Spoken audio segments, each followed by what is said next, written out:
भारत में 1975 में आपातकाल लगाया गया। 25 जून 1975 को आधी रात में देश में आपातकाल लागू कर दिया गया। लोकतंत्र का एक ऐसा काला अध्याय जिसे कोई भुला नहीं सकता। आम लोगों पर अत्याचार और देश को जेल कोठरी बनाकर लोकतंत्र को बेड़ियों में जकड़ने वाली उस तानाशाही व्यवस्था को देश की पीढ़ियां याद रखेंगी। आपातकाल में क्या हुआ और किस प्रकार से लोगों के मौलिक अधिकारों को छीन लिया गया, इस विषय पर भारत के उपराष्ट्रपति जगदीप धनखड़ ने अपने अलग अलग संबोधन में चर्चा की। उपराष्ट्रपति जगदीप धनखड़ के वक्तव्य आपातकाल की पूरी कहानी बयां कर देते हैं। उपराष्ट्रपति जगदीप धनखड़ ने कहा कि आज से 50 साल पहले 25 जून बहुत ही काला दिन था। आपातकाल की काली छाया ने हमारे प्रजातांत्रिक मूल्यों को पूरी तरह से कुचल दिया था। उन्होंने बिहार की धरती की सराहना करते हुए कहा कि यहां से जयप्रकाश नारायण ने संपूर्ण क्रांति का आह्वान किया। उन्हें ऐसी धरती पर गर्व है। उन्होंने कहा कि 25 जून को संविधान हत्या दिवस के रूप में याद किया जाना बहुत जरूरी है। 25 जून आज से 50 साल पहले बड़ा काला दिवस था। आपातकाल की काली छाया ने प्रजातांत्रिक मूल्यों को एकदम खत्म कर दिया। उसकी जागृति कहां से उठी? बाबू जयप्रकाश नारायण, उन्होंने शुरुआत की संपूर्ण क्रांति।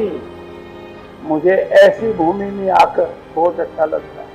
जब ये तय किया गया कि 25 जून को संविधान हत्या दिवस के रूप में मनाया जाएगा, तो boys and girls, that is an occasion for you to know about the barbarity committed during emergency, the darkest period of Indian history, and we must pay tribute to such glorious figures like Jayaprakash Narayan ji. उपराष्ट्रपति जगदीप धनखड़ ने 25 जून को अंधकारमय समय बताया। उन्होंने कहा कि 25 जून अब हर वर्ष एक स्मृति दिवस के रूप में मनाया जाएगा, जो हमें उस आपातकाल की याद दिलाता है। वो ऐसा वक्त था कि नागरिकों के मौलिक अधिकार निलंबित कर दिए गए थे।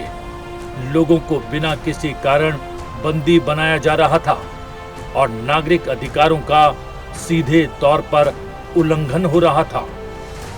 उपराष्ट्रपति ने कहा कि हमारा पवित्र कर्तव्य है कि हम नागरिकों के अधिकारों और आकांक्षाओं का सम्मान करें। That June 25 is now said to be celebrated every year, reminding us of the emergency, the darkest period when fundamental rights of citizens were suspended, people were detained without any reason, and civil rights were violated.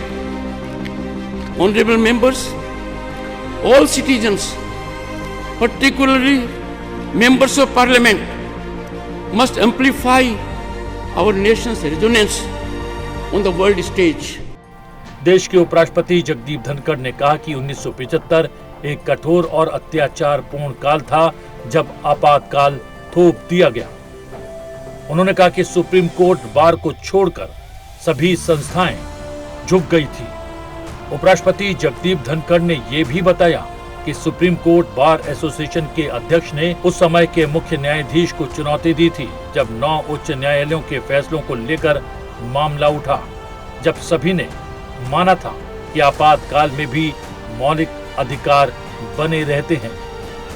Supreme court के मुख्य न्यायाधीश an रे से bar council के अध्यक्ष ने सर्वोच्च वरिष्ठता वाले 5 न्यायाधीशों को एक पीठ गठित करने का आग्रह किया था।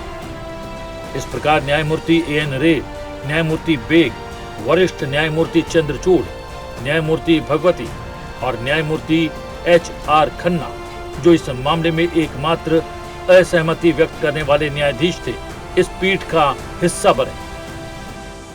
1975 was a draconian period. Emergency was clamped. More than lakh of people were put behind bars. Darkest period of Indian democracy. terror was unleashed by the then Prime Minister Srimati Indira Gandhi to save her seat. Everyone caved in. Supreme Court bar did not cave in. The President of the Supreme Court bar then questioned the then Chief Justice A.N. Ray, where under challenge was judgment of 9 high courts. The 9 high courts in one voice has held fundamental rights survive even in emergency.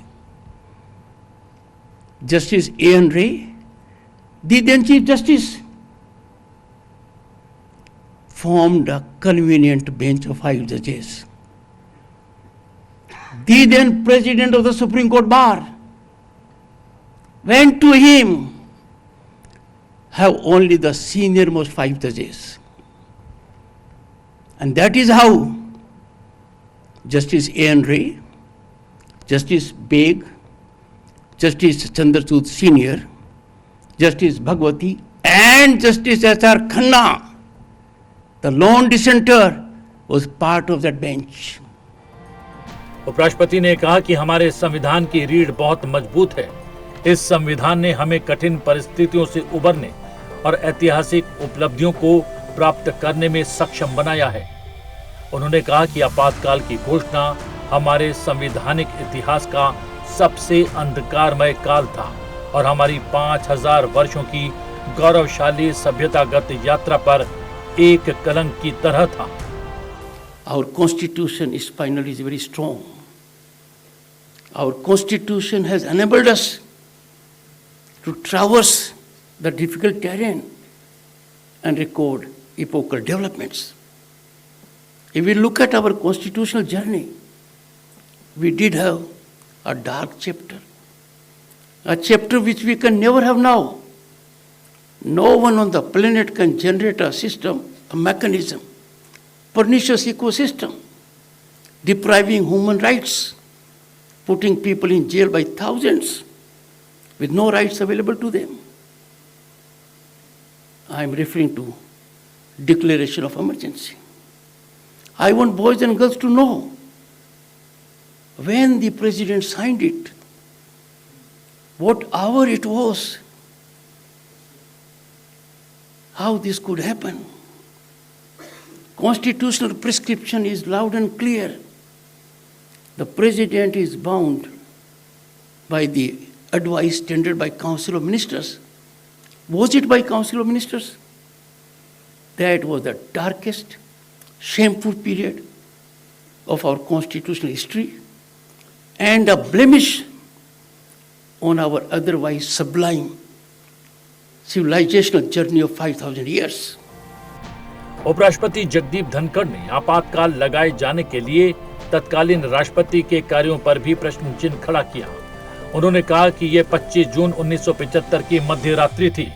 उस समय के राष्ट्रपति doctor Fakhruddin Ali Ahmad ने तत्कालीन प्रधानमंत्री श्रीमती इंदिरा गांधी के कहने पर देश में आपातकाल की घोषणा पर हस्ताक्षर कर दिए थे, जबकि प्रधानमंत्री की अध्यक्षता में गठित मंत्रिपरिषद की सामूहिक सलाह पर काम करना होता है। आपातकाल लागू होने के साथ ही अटल बिहारी वाजपेयी, मोरारजी देसाई, चंद्रशेखर जैसे बड़ी संख्या में लोगों को जेल में डाल दिया गया। It was June 25, 1975, at midnight.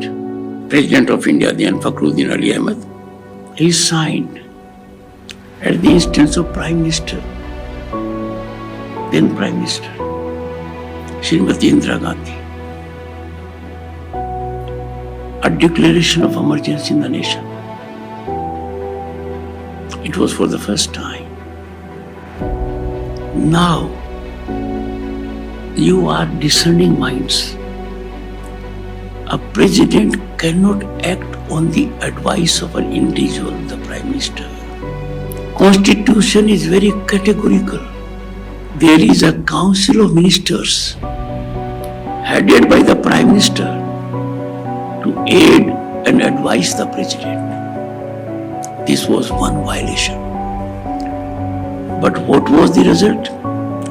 More than 100,000 citizens of this country were put behind the bars in hours.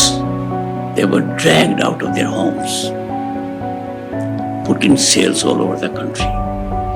Our constitution ceased to exist. Our media was held hostage. Some of the illustrious papers, Indian Express, to name one, there are others, Statesman being another. They had blank editorials. And you know, illustratively, who were these people who were suddenly put behind the bars? Many of them became prime ministers of this country. Atal Bihari Vajpayee, Morarji Desai, Chandrasekhar ji. Many of them became chief ministers, governors, scientists, talented people. Many of them were of your age. उपराष्ट्रपति ने कहा कि आपातकाल के दौरान स्वतंत्रता को एक व्यक्ति की इच्छा के अधीन कर दिया गया, निर्दोष लोगों को गिरफ्तार कर लिया गया और उन्हें न्यायालय से राहत पाने के अधिकार से वंचित कर दिया गया।